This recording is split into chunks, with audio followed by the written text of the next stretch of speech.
A strange little snake suddenly popped up on the phone and bit a man's neck. Kaname quickly threw the phone away, but his body seemed uncontrollably infected like with a virus. He couldn't hear his classmates calling him. Soon, Kaname fainted and fell to the ground. The phone on the ground automatically switched to another screen saying, "Authentication successful." When Kaname woke up, there was a black mark on his neck, and he felt inexplicably uncomfortable. Planning to take a leave and rest, he accidentally dropped his pen. As he bent down to look for it, a strange thought flashed through his mind. Energy passed through his fingers, and a pen materialized in his hand. However, Kaname was completely unaware of all this, not knowing he was now involved in a real-life survival game. His friend Hamada seemed to know something and warned Kaname to be careful tonight. On his way home, Kaname recalled his friend's strange behavior and what had happened in the classroom. All the weird incidents started when he opened this game. Curiously, he clicked the game again. The main screen already had his avatar and name set up, though he had entered nothing himself.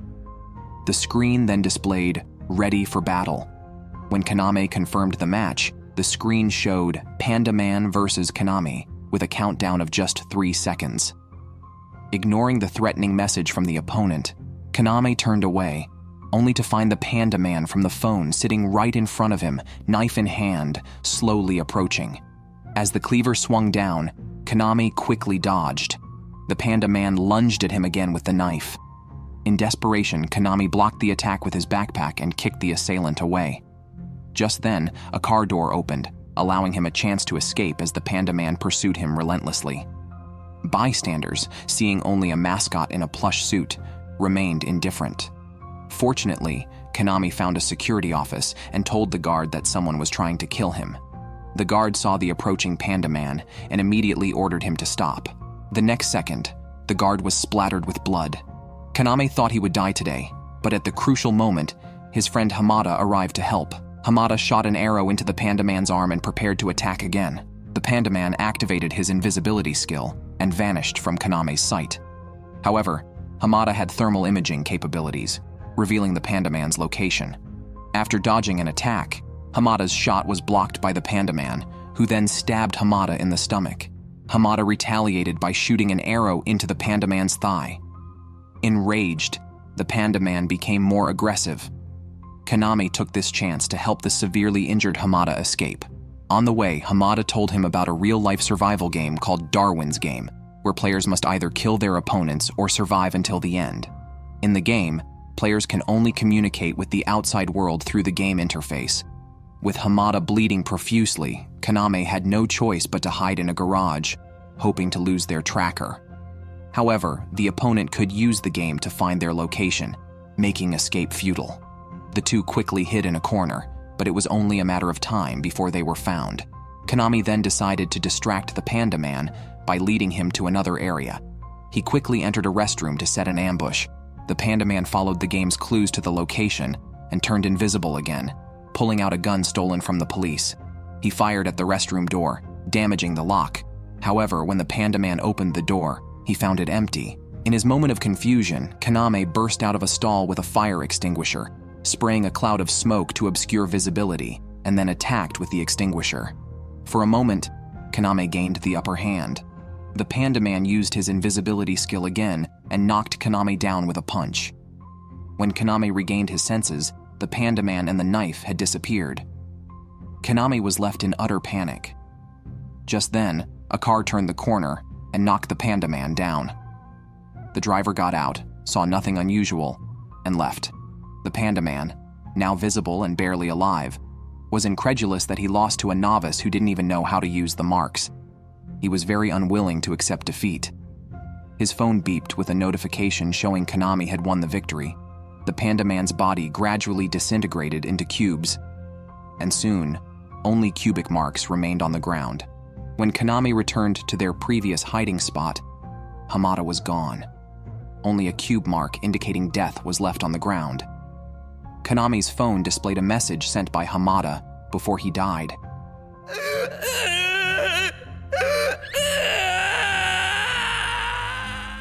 Unbeknownst to Kaname, his actions had caught the attention of another seasoned player. This is a death game where each player has unique supernatural abilities. Konami's current opponent is Shuka, known as the Undefeated Queen. The condition is that the loser becomes the servant of the winner. Recently, Konami clicked on a link sent by a friend and unintentionally entered the Darwin game. Right after entering, he was forced into a PvP fight by the rookie killer Panda Man. Barely surviving after killing the opponent, Konami used his victory points to draw a pistol in a gacha event. While puzzled, a package suddenly appeared outside his door containing the pistol he just won. To understand the game, Konami messaged a girl and followed a lead to an abandoned factory. Accompanied by the sound of clashing chains, a girl in a red dress appeared. Her name is Shuka, who offered to answer one question unconditionally. Konami asked how to exit the game. Unfortunately, there is no exit function in this game. It ends only through death. Survival means continuous killing. To discuss prevention methods against attacks, Shuka first needed to trust Konami's worthiness by seeing his abilities. Anyone bitten by a snake receives supernatural powers and can use them naturally without instruction. Confused, Konami checked his game profile, which displayed an unknown error. Shuka, doubting his credibility, considered killing him. If Konami had no weapons in his backpack, she might have spared him. Although he left his pistol at home, he carried something resembling a weapon as protective gear. Noticing his hesitation, Shuka decided to eliminate him right there by forcefully initiating combat. Konami quickly turned on a bright flashlight, temporarily blinding Shuka, and took the chance to escape. However, a heavy iron door began to close just as he tried to run out. Suddenly, he sensed danger from behind. A chain descended from above, but Konami dodged just in time. Shuka then flew at him, swinging the chain. As Konami ran frantically searching for an exit, Shuka turned on the lights remotely and locked all the exits. The hunt began. Shuka's ability allows her to freely control chains and skillfully use them as high-speed weapons in the air. The only way to survive was to defeat Shuka. Otherwise, death was the only outcome. Konami pulled out a prepared stun gun, but it was immediately destroyed by the chain. A sharp iron claw struck at Konami again. Facing the undefeated queen with 49 straight wins, Konami was powerless. A hit from such a chain would be fatal.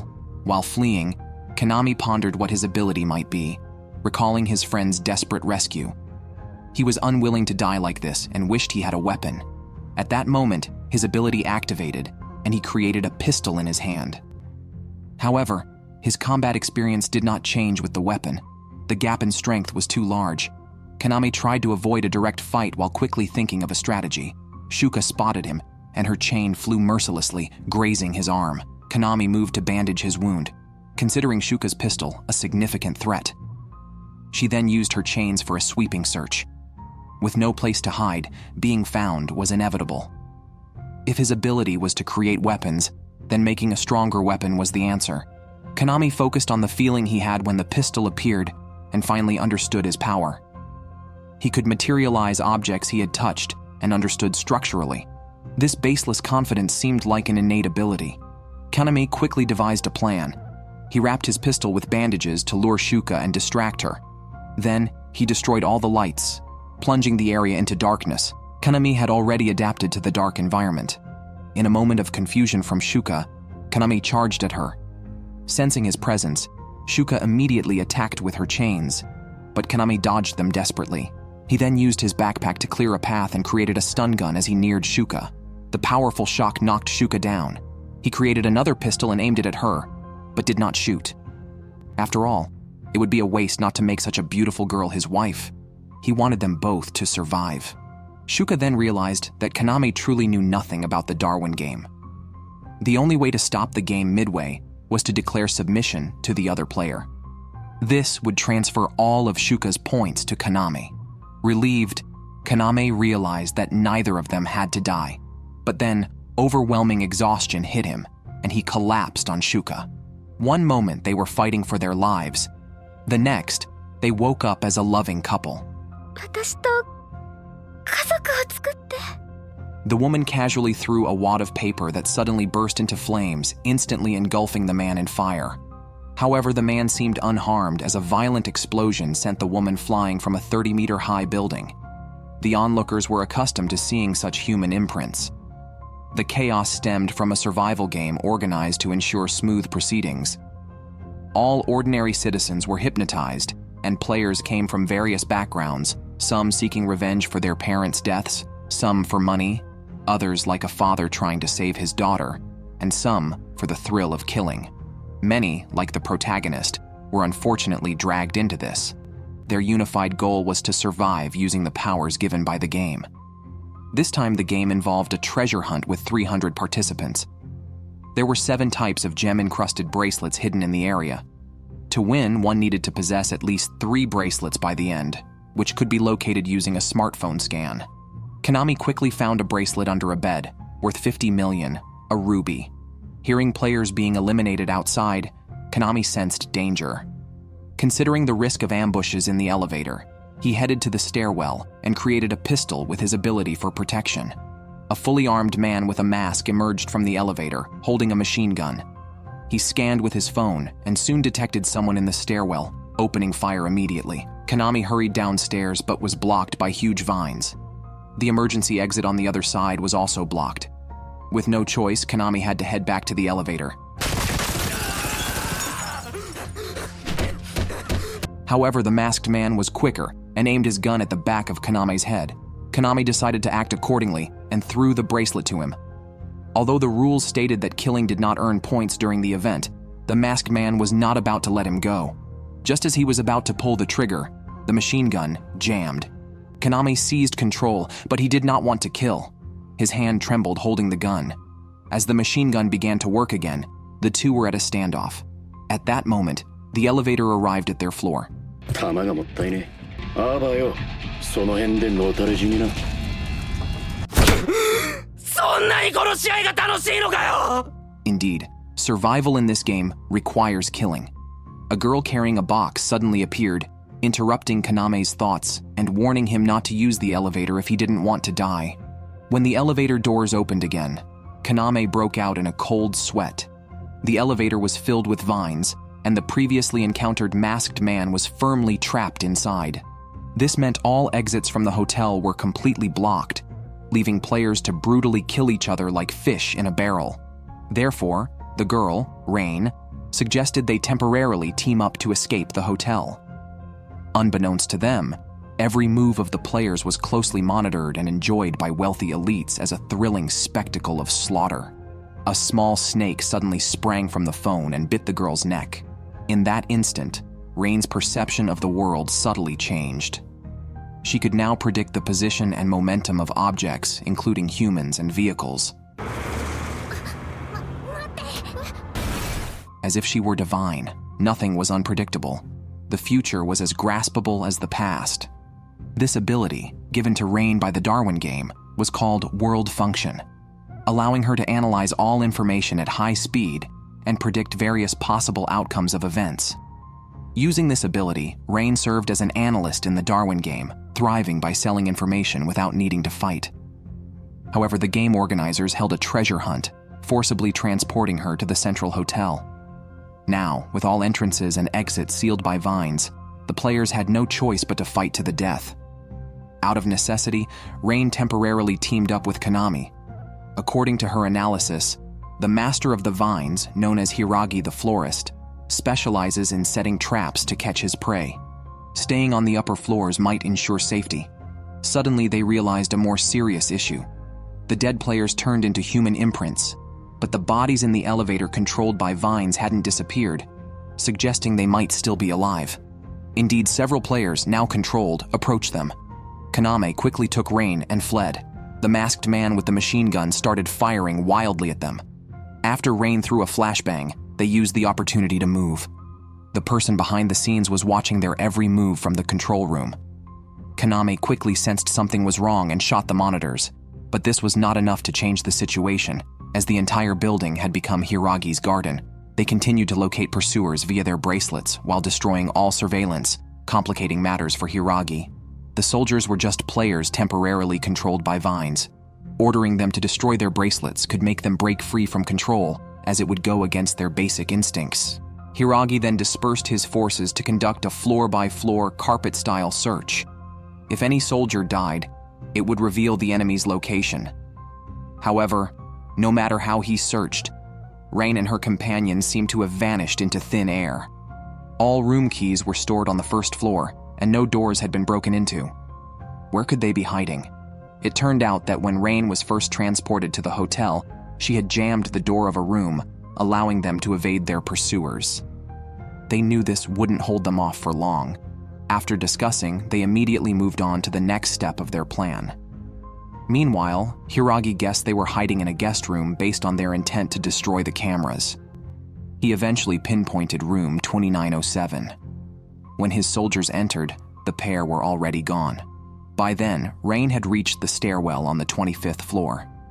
Hiiragi detected a sudden explosion and quickly ordered his soldiers to surround the area. Rain first used a flashbang to disrupt their vision, then easily broke through with a stun baton. She also dodged bullets by predicting their paths. Thus, Rain led all the pursuers to one spot. Even faced with gunfire from 4 people, Rain was undaunted.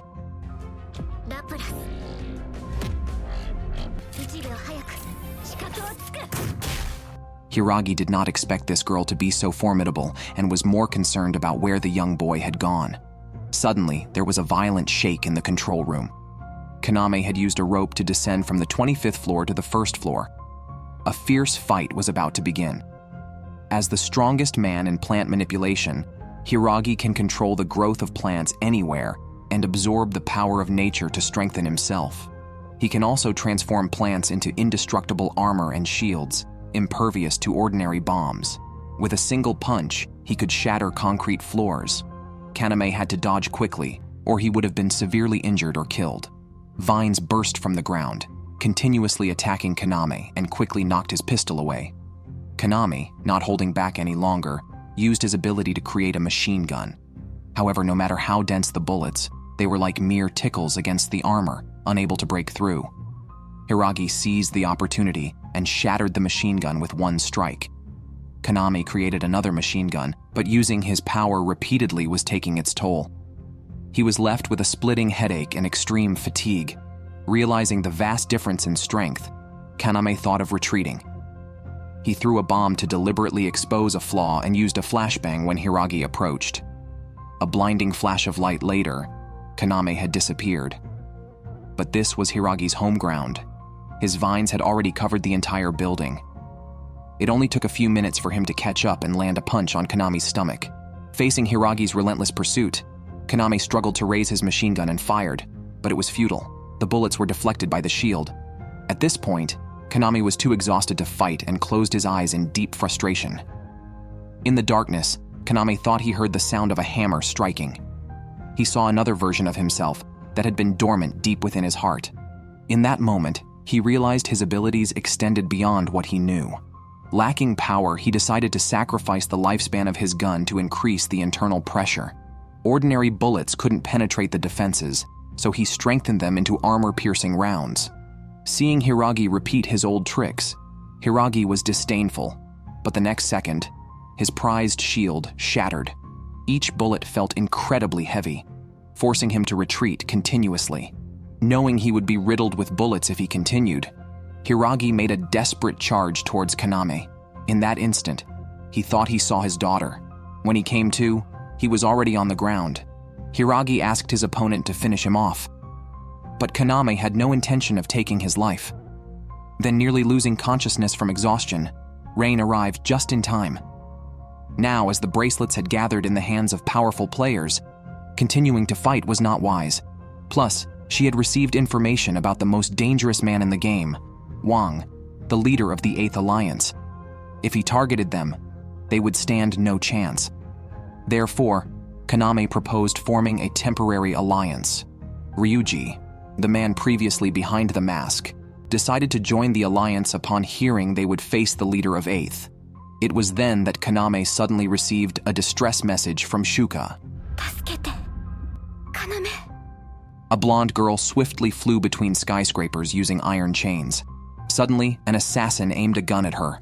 Just as he was about to pull the trigger, the girl vanished from sight. Then, the iron chain pierced the assassin's neck. After dealing with the assassin, Shuka found a nearby underground passage that could help avoid many assassinations. However, danger was closing in. Upon entering the tunnel, Shuka sensed something was off and became alert. Water shot towards her from the ground, undoubtedly an attack by another player. Shuka's ability to control iron chains was a disadvantage in the narrow passage, while her opponent could use the terrain to trap her. She needed to escape quickly and deal with whoever was casting spells behind her.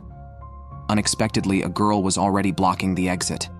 Without hesitation, Shuka attacked, but her opponent calmly raised a curtain of water. Shuka was unconcerned, as the thin film couldn't stop sharp blades. However, the water suddenly froze into ice. Seeing this, Shuka controlled her remaining blades to spin rapidly like drills to break through the defense. As she finally penetrated the defense, large chunks of ice kept covering her until her iron chains were completely frozen. Shuka decisively dropped her weapon and ran towards another exit, only to find it blocked by a thick ice wall. A torrent of water quickly overwhelmed her. On the other side, Kaname received a distress message from Shuka. 4 of them quickly launched a rescue operation. Hiiragi stayed behind to guard, while Rain provided sniper cover from the hotel rooftop. Kaname and Ryuji rushed to the rescue location.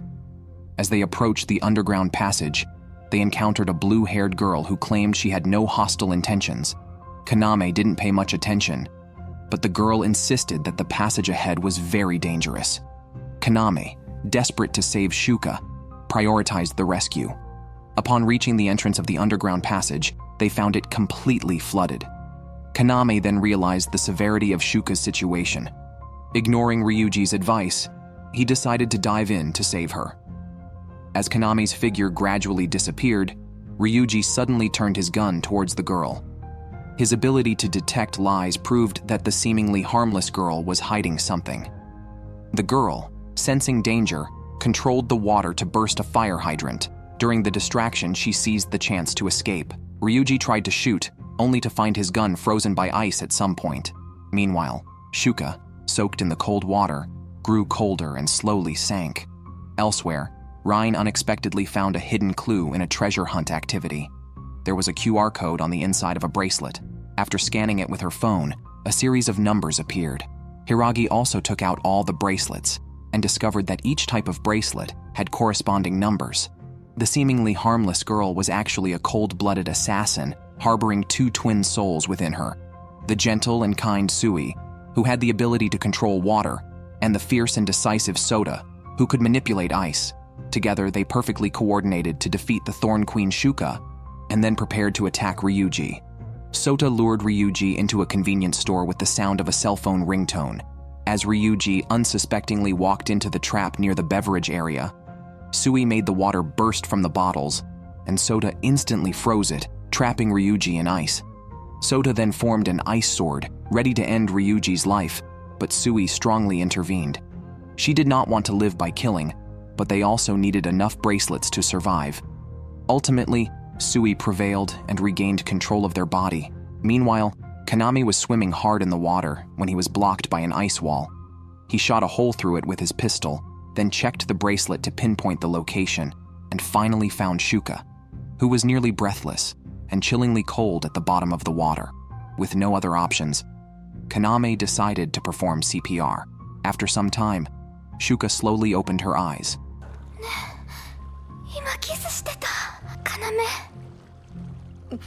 Shuka opened up about why she entered the Darwin's game. She once had a happy family that was shattered overnight when she witnessed her parents being brutally murdered.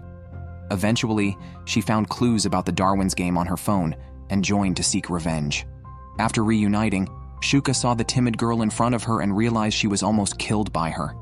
However, Shuka wasn't angry but thankful to Sui for deepening her relationship with Kaname.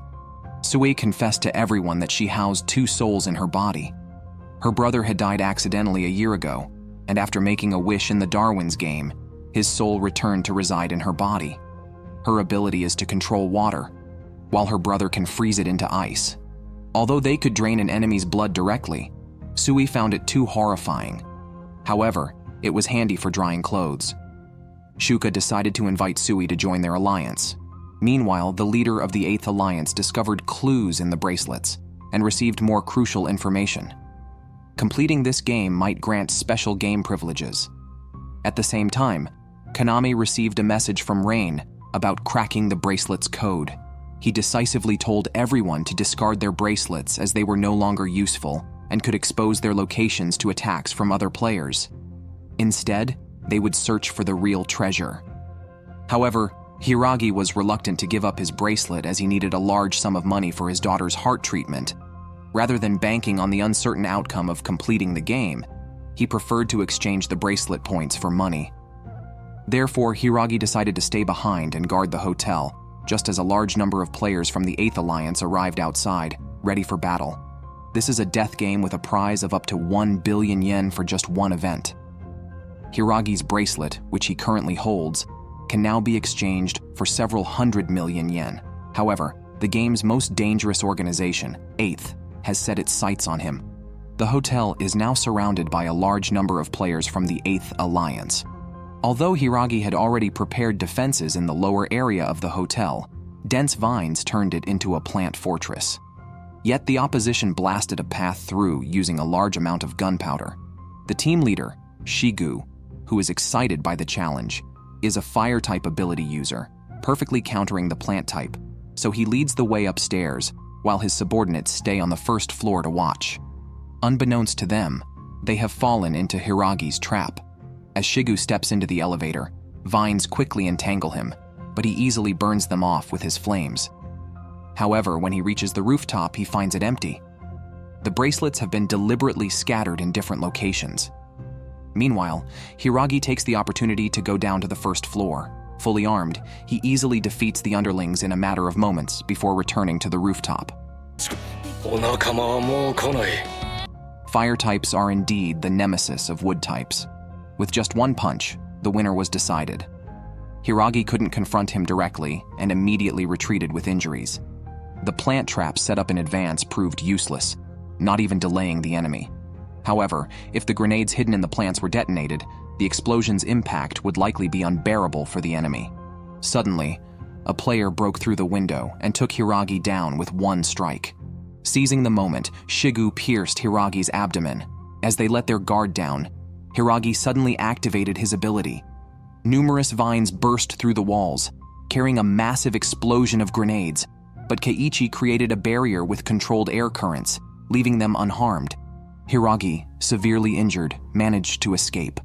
He had been using his plant control to forcefully keep his heart beating, but he was at his limit. As the two pursued him, Hiiragi reached his breaking point and used his last breath to trigger his ability, causing rampant plant growth and shaking the entire building.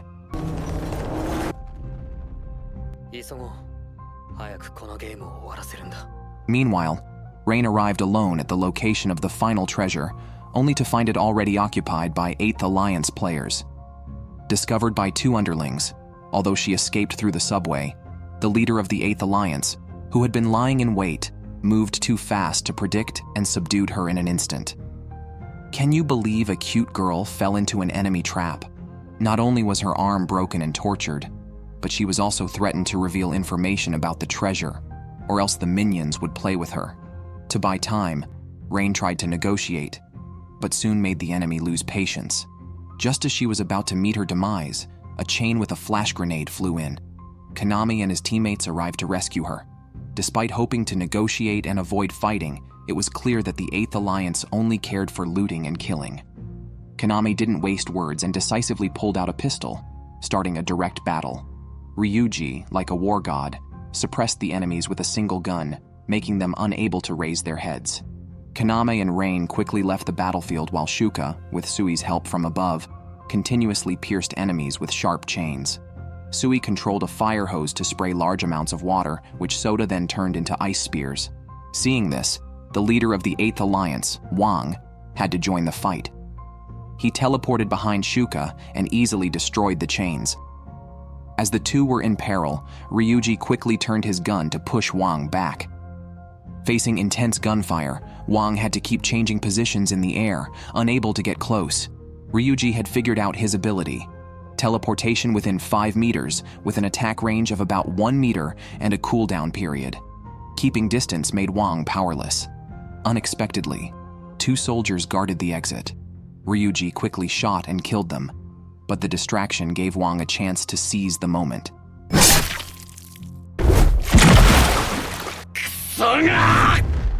On the other side, Rain delved deep into her mind, quickly scanning her knowledge, and soon deciphered the location and password of the treasure.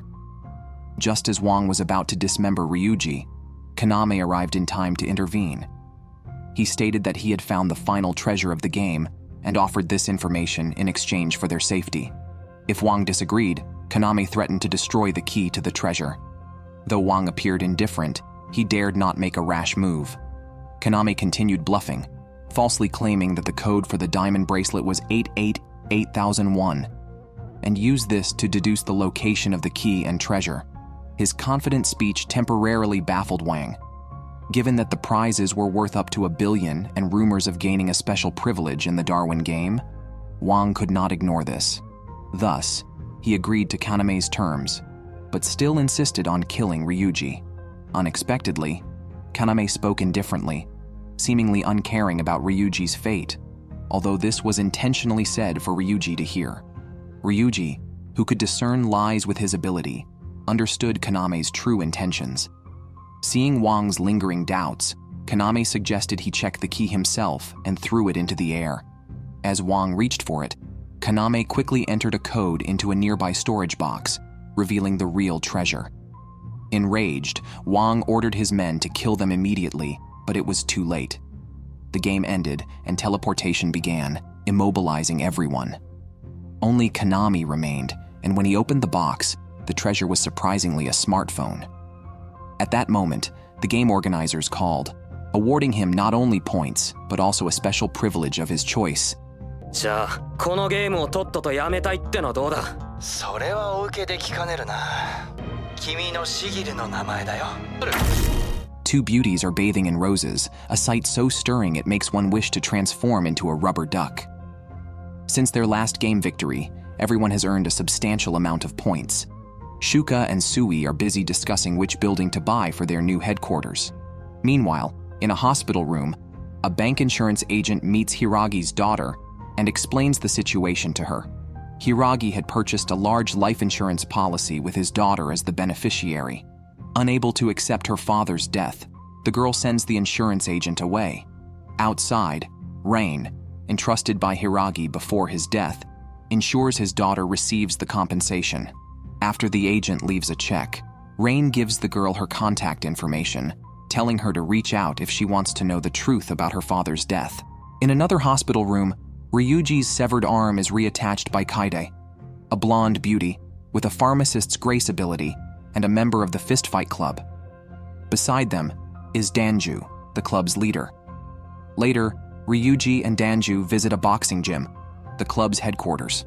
Since the treasure hunt, Kaname has been training rigorously here for 2 months. He also extends an alliance invitation to Danju but must demonstrate his strength first. The two leaders soon engage in a duel. Danju takes the initiative, leaping into the air and striking down, forcing Kaname to retreat. However, Kaname, no longer a novice in the game, remains calm even at a disadvantage and skillfully uses his abilities. After gaining some distance, Kaname creates an Uzui and begins firing, pinning Danju behind a stone column. The standoff continues, but Danju, experienced and resourceful, pulls out a massive stone to use as a shield and advances quickly under fire. これは格闘技の試合じゃないぜ。 It was just a flash grenade disguised as a hand grenade.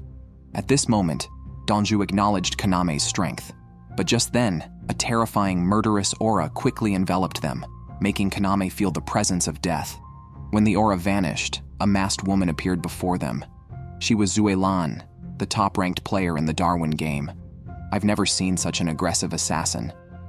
To preserve her family's strong assassin lineage, she forcefully kidnapped the male protagonist, even intending to have his child. Upon hearing that her boyfriend was captured, Shuka was furious. Fortunately, she had placed a tracker on him and could monitor Kaname's whereabouts. Soon, they drove after him. Zuelan's butler noticed they were being followed and floored the accelerator, quickly losing them. Shuka, persistent, ordered Ryuji to speed up, undeterred by the prospect of a collision in their quest to reclaim her partner. Anticipating Shuka and her group, Zuelan used Kaname's phone to call them, hoping they would retreat. However, Shuka was not intimidated. Kaname even challenged Zuelan to a duel, agreeing to serve under her or join her family if defeated. Zuelan accepted the challenge without hesitation, and a fierce battle was imminent. Rain took a sniper rifle and set it up on the car roof, then used his ability to predict the car's trajectory and aimed precisely at the tires. But the tires were bulletproof.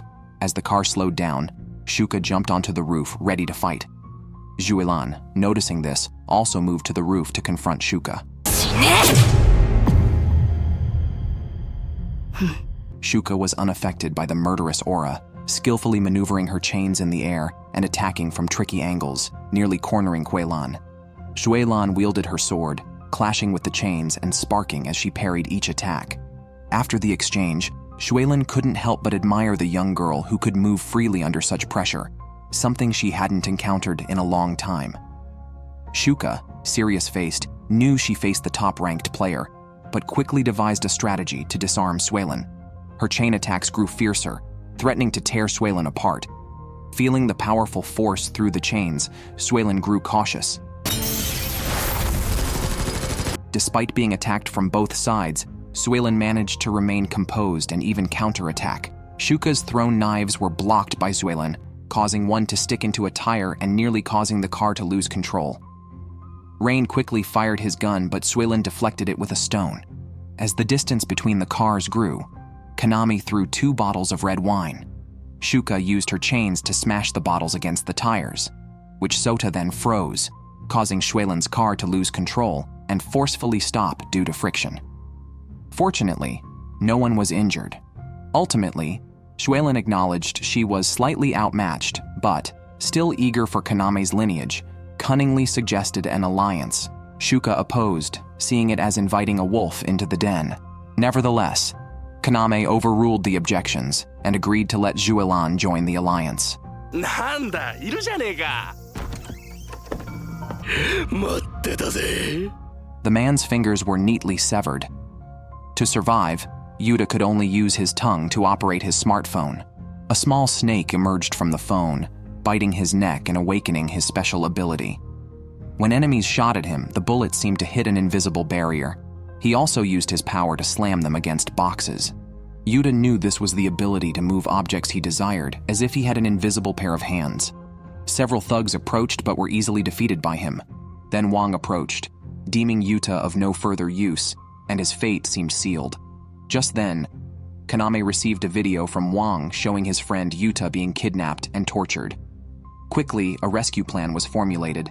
Meanwhile, Wang awaited Konami's arrival, but instead, the police came. However, ordinary people stood no chance against these superpowered beings and were quickly overwhelmed. By the time Konami arrived, Yuta had been dismembered and stuffed into a box. Facing his friend's remains, Konami nearly lost his sanity. Was it his fault? No, it wasn't him, but the world that was wrong. Seeing Konami's despair, Wang ordered his men to finish him, but before they could shoot, they were killed. At that moment, Konami regained his will to fight, believing these trash did not deserve to live. Konami directly initiated an alliance battle and then shot Wang's 4 subordinates. Wang, infuriated, teleported behind Konami, but was unexpectedly stabbed in the back with a chain. Shuka had been waiting and taunted him into a one-on-one fight, skillfully dodging his attacks. They moved to a warehouse where Wang easily shattered Shuka's chains. However, he soon collapsed in agony, realizing his left foot had been severed without noticing. Despite having destroyed Shuka's weapon, he couldn't understand how this happened. Wang hastily bandaged his wound and teleported behind Shuka. He planned to use his spatial slicing ability as he fell into range, expecting to dismember her completely. But instead, his hand inexplicably severed. Could Shuka possess a stronger space slicing ability? Wasn't her power to control chains? Then, a drop of blood fell on his face, and looking up, he noticed a nearly invisible wire. Shuka had preset wires throughout the warehouse. Her ability controlled any linear object, whether chains or wires. By generating a continuous vibration, she could make the wire cut like a chainsaw. Now controlled, Wang dared not move, although he could still swap places with his target. Shuka was within range, but when he switched places, it was his own right foot that was severed. Wang realized he was being toyed with like a clown. As his opponent approached step by step, his face filled with terror. At the moment of impending death, He teleported high into the air and used his ability again just before hitting the ground to escape death. Just when he thought he had survived the worst, Kaname suddenly appeared before him. Wang quickly surrendered and begged for mercy. Unfortunately for him, Kaname had gained winner-takes-all privileges in the previous game round. Wang's points were insufficient for compensation, and only death awaited him. His body was gradually engulfed by blocks. Although he could not save his friend, this experience strengthened Kaname's resolve to end this cursed game. He established the Dusk Crows, decreeing that no one within his territory could start games, and anyone who tried was to be eliminated.